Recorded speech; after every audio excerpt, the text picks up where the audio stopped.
Le RG Podcast Minimalisme, c'est un petit rendez-vous quotidien. Autour de cette philosophie de vie, je te donne une idée que tu peux éventuellement mettre en place ensuite. Alors n'hésite surtout pas à t'abonner, ça m'aide énormément. On y va.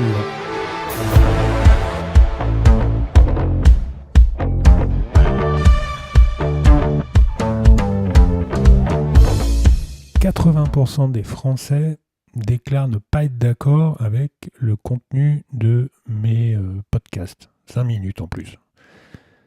Non, je plaisante. On est souvent trop fixé sur les stats, sur ce qu'elles démontrent, sur les personnes qui les mettent en face comme ça pour justifier ensuite de leur sujet. Et c'était juste une petite réflexion par rapport à tout ça pour essayer d'être un petit peu plus ouvert, sceptique et de se dire que des études c'est bien, mais ça ne représente pas non plus systématiquement notre façon de penser et surtout la majorité des gens de façon générale. On va parler complètement d'autre chose en très peu de temps. Il y a un truc minimaliste qui est important et qui, j'ai envie de préciser, c'est surtout sur l'alimentation. On parle beaucoup de la santé en fonction de l'alimentation. On fait attention de plus en plus à ce qu'on fait. Il y a des méthodes, j'en ai parlé, j'ai fait même une vidéo sur le jeûne. Ce qui est très important, et je pense que ça détermine aussi quand tu désires t'organiser et faire en sorte d'être un peu plus efficace, c'est justement de regarder le pourquoi tu as besoin de t'alimenter et surtout de pouvoir, on va dire, t'organiser des plages de travail et des plages de repos, des plages où tu vas t'alimenter, mais de façon très normale, hein. Je parle pas de courses ou de gens qui ont besoin juste de faire des petites rations d'alimentation.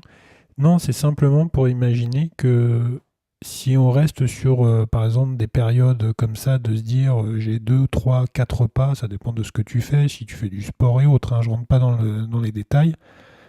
Peut-être que des fois, ça n'est pas adapté au sujet. Peut-être que cette règle comme ça de 3 ou 4 repas n'est pas adaptée à ce que tu fais en général. Et souvent, c'est très difficile. Je donne un exemple très, très bête et très naturel. On a souvent tendance à faire une pause, donc déjeuner, ce qui est normal, à midi, pour après reprendre de suite soit un travail compliqué ou alors une préparation ou rentrer en réunion, par exemple. Et c'est très difficile parce qu'il y a une concentration à faire sur 2 points. Le premier, c'est ton travail, ton boulot et ce qu'on te demande de faire. Et le deuxième, c'est ton corps qui subit, lui, le choc de la digestion. Donc, je n'ai pas envie aujourd'hui de te donner une solution bien précise, mais c'est très intéressant de faire attention à sa santé, tout d'abord, de regarder l'alimentation et de voir si effectivement on ne peut pas faire et décaler et faire en sorte d'avoir un travail vraiment optimum sur des plages horaires bien spécifiques pour pouvoir alterner la nécessité au travail. Je ne sais pas si j'ai été clair, mais bon, c'est pas grave. Au pire, tu peux me laisser un message. On se retrouve sur ma page www.rgminimalism.cloud. Il y a des petites choses qui bougent et des formations offertes, donc je t'invite à aller jeter un petit coup d'œil. Sur ma page Instagram avec les petites phrases, il y en a qui sont pas mal et puis il y en a d'autres, j'aurais bien fait de me taire.